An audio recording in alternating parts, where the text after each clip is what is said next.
Ya,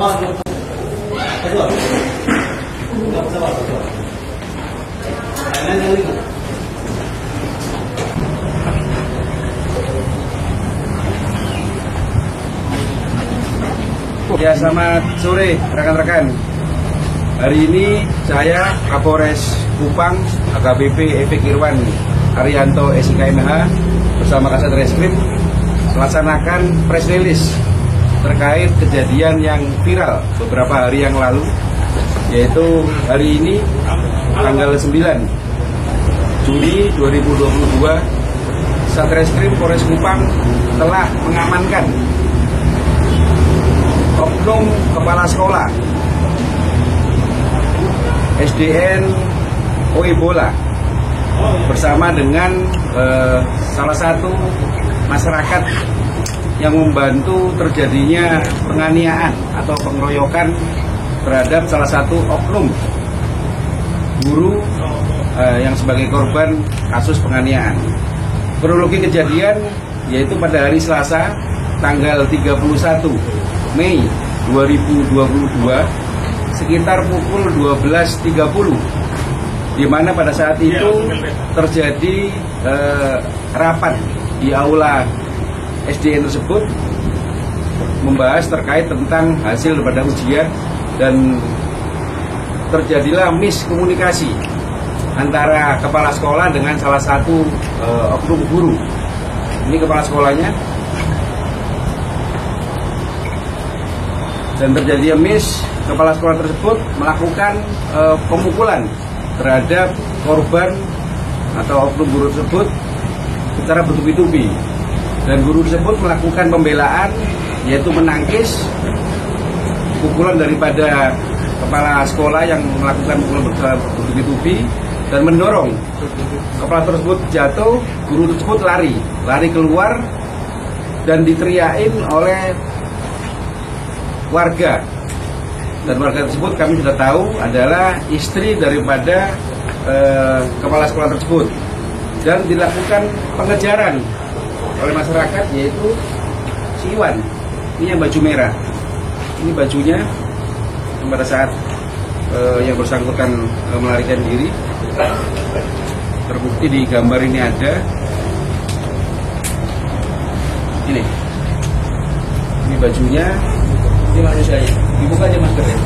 Buka maskernya, kalau ya. Gurunya juga buat, sudah kelihatan masyarakat. Dan juga diviralkan bahwa oknum guru tersebut melakukan pemukulan.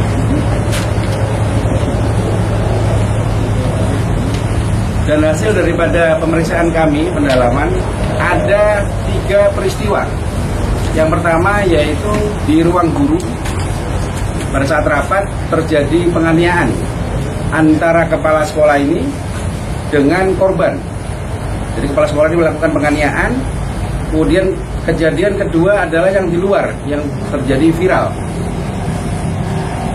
Dibantu dengan si Iwan, dikejar si Iwan dan dibawa kembali ke sekolah, dan sebelum di depan sekolah dilakukan penganiayaan oleh kepala sekolah lagi. Kemudian peristiwa yang ketiga itu terjadi juga di ruang perpustakaan. Di sana korban dilakukan penganiayaan secara bersama-sama juga oleh 4 pelaku yang besok akan kita lakukan penangkapan, di mana beberapa saksi-saksi yaitu guru-guru yang ada di sana ketakutan karena dilakukan pressure atau pengancaman untuk tidak memberikan keterangan yang benar oleh kepala sekolah. Dan juga terkait tentang aliran dana BOS yang ada di sekolah tersebut, kami sudah berkoordinasi dengan inspektorat di Kabupaten Kupang. Besok akan melakukan audit. Apabila terjadi penyimpangan, akan saya kenakan juga pasal yang berlapis, yaitu tidak pidana korupsi. Begitu juga terkait tentang perbuatan yang dilakukan oleh 2 orang tersebut, kepala sekolah dan warga, kami kenakan pasal 170 ayat 1, kami subsidiar ke pasal 351 ayat 1, junto pasal 55 ayat 1 KUHP.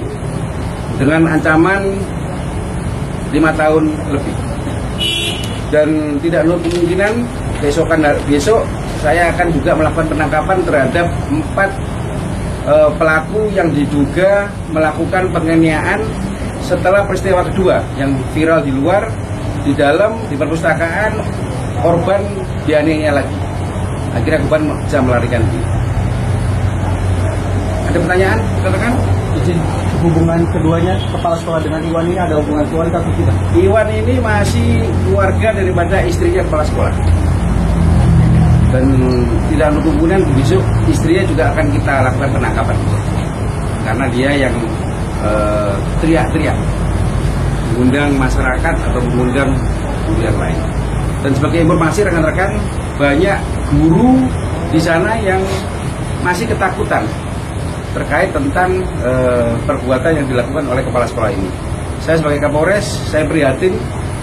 Harusnya sebagai tenaga pendidik, apalagi beliau sebagai kepala sekolah, harusnya memberikan suatu teladan yang baik. Kalau memang ada permasalahan terkait tentang anggaran BOS yang ada, itu bisa dikonfirmasikan dengan baik dengan guru-guru yang ada. Sekarang situasi di SDN sana, murid masih belum masuk. Jadi guru-guru juga tidak mengajar. Makanya kami kemarin sudah koordinasi dengan Kepala Dinas Pendidikan. Kami mengambil langkah yang cepat, yaitu mengamankan dan menangkap kepala sekolah dan keluarganya si Iwan ini, supaya situasi dan kondisi di sekolah tersebut, murid-murid SD bisa sekolah dan guru-guru bisa melakukan pengajaran sesuai dengan hari-hari yang sebelumnya. Apakah ada terencana sebelumnya dengan laporan balik beliau kepada oknum guru? Ya, benar. Memang kepala sekolah ini setelah korban melaporkan di Polres, kepala sekolah ini juga melaporkan juga terkait tentang kasus penganiayaan yang diduga dilakukan oleh korban, yaitu di Polsek Patulio. Kami juga sudah melakukan pendalaman. Hasil daripada pemeriksaan saksi-saksi yang dia bawa oleh kepala sekolah ini, itu adalah saksi yang nanti di peristiwa ketiga kita jadikan tersangka.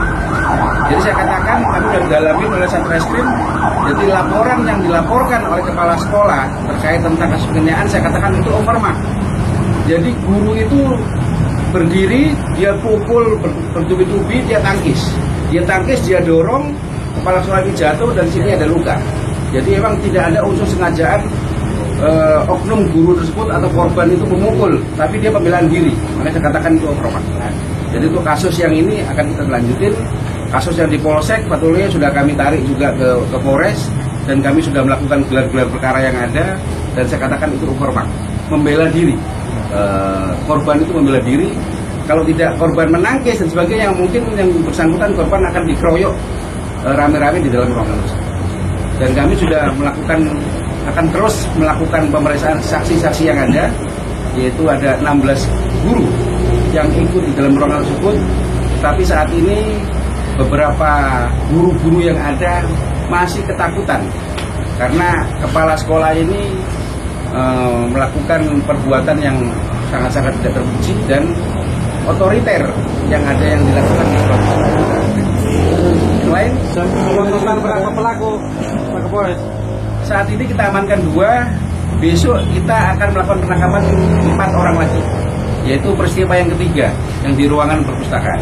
Pak Kapolres, terkait laporan dari Pak Kepsek itu, apakah yang saksi-saksi dari Pak Kepsek bisa naik ke tersangka Pak Kepsek kemungkinan? Tadi saya katakan itu overmark, yaitu pembelaan diri daripada korban. Karena korban dipukul bertubi-tubi, dia tangkis, dia dorong, terus dia lari keluar dan dikejar oleh si Iwan. Kalau dia tidak mempertahankan dirinya, mungkin di dalam ruangan tersebut yang bersangkutan akan dikeroyok oleh yang lain. Pak Kapolres, apakah ada dugaan ancaman pembunuhan juga, Pak Kapolres? Saat ini intel kami sudah ada di sekitar lokasi sana. Memang karena kepala sekolah ini dia tinggal di sekolah tersebut, lingkungannya, dan banyak guru-guru yang ketakutan. Tadi ada beberapa saksi kunci yang benar-benar melihat, menyatakan bahwa akan memberikan keterangan yang sebenarnya, mulai dari peristiwa pertama, peristiwa yang di luar, dan peristiwa ketiga. Tapi karena kepala sekolah ini masih tinggal di sana, dia masih ketakutan. Mudah-mudahan dengan tindakan cepat kita mengamankan dan menahan pelaku ini akan terbuka semuanya, termasuk juga terkait tentang aliran dana bos yang ada di sekolah tersebut. Kemudian ini sudah terencana sebelumnya, indikasinya? Kalau saya katakan terencana, memang ini spontanitas. Jadi kepala sekolah ini memang karena arogansinya, karena kekuasaannya, jadi mereka sering melakukan perbuatan yang semena-mena terhadap guru-guru yang lain. Ini terbukti dari keterangan beberapa saksi-saksi yang ada. Menjelaskan betul.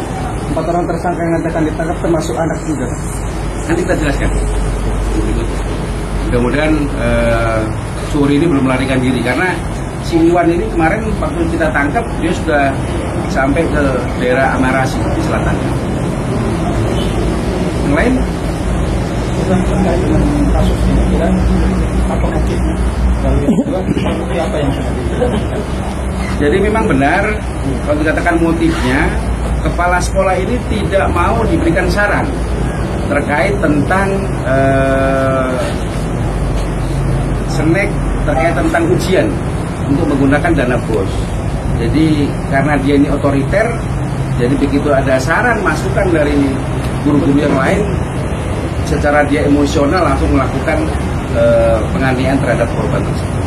Kalau motif yang lain tidak ada, karena terlalu otoriternya kepala sekolah ini melakukan perbuatan tersebut. Barang bukti yang diamankan? Sementara ini kita amankan baju, ini kursi yang di ruang rapat yang dilemparkan ke yang bersangkutan. Terus ada baju dari yang dipakai oleh saksi korban, maaf, oleh si Iwan, dan celananya juga. Dan ini ada beberapa handphone, dan waktu itu handphone korban dirampas oleh kepala sekolah, dan ini kita dapatkan di laci ruangan kepala sekolah, handphonenya yang bersangkutan, karena dia takut diviralkan, dan orang yang memviralkan juga kita mintain keterangan. Sejauh ini sudah berapa saksi? Dari 16 guru kita sudah melakukan pemeriksaan hampir 7 guru yang ada. Jadi sudah cukup alat bukti kita, dan ada beberapa guru yang akan menjadi saksi kunci, tetapi yang bersangkutan masih ketakutan karena kepala sekolah ini masih ada di luar. Jadi kepala sekolah ini dia tinggal di lingkungan sekolah tersebut, dan masyarakatnya sana memang keluarganya dia semua yang ada di sana, termasuk yang tersangka yang Iwan ini juga keluarganya juga dari istri. Yang lain? Kalau nggak ada, terima kasih rekan-rekan. Bisa nanti diwawancarai si kepala sekolahnya.